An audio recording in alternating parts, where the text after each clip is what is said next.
മനസ്സിലാക്കണേ. കല്യാണം കഴിഞ്ഞ് മണിയറയ്ക്ക് പോകുമ്പോൾ ഒരു പാല് കുടിക്കുന്ന സമ്പ്രദായം ഉണ്ട്. ആദ്യം ഭർത്താവ് കുടിച്ചിട്ട് ഭാര്യയ്ക്ക് കൊടുക്കും. ഇല്ലേപ്പാ, നിങ്ങൾ എന്താ ഇങ്ങനെ ഇരിക്കണേ? കുടിക്കാറില്ലേ? അങ്ങനെ സമ്പ്രദായം ഇല്ലേ?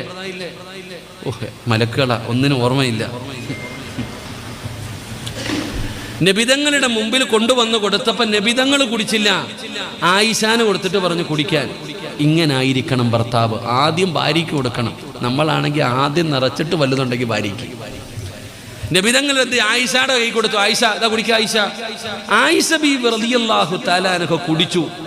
എന്നിട്ട് നബിതങ്ങളുടെ കയ്യിൽ കൊടുത്തപ്പോൾ ഇതാണ് സ്നേഹം, ഇതാണ് സ്നേഹം. ഇതിപ്പം നമ്മൾ സ്ട്രോ ഇട്ടിട്ട് കുടിക്കുന്നു, ഇത്ര വ്യത്യാസമുള്ളൂ. അത് ആത്മാർത്ഥ സ്നേഹം, ഇത് കപട സ്നേഹം. നിന്നെ മാത്രമേ ഞാൻ പ്രണയിക്കത്തുള്ളൂ, നീ അല്ലാതെ വേറൊന്നിന്റെ മുഖത്ത് പോലും നോക്കത്തില്ല.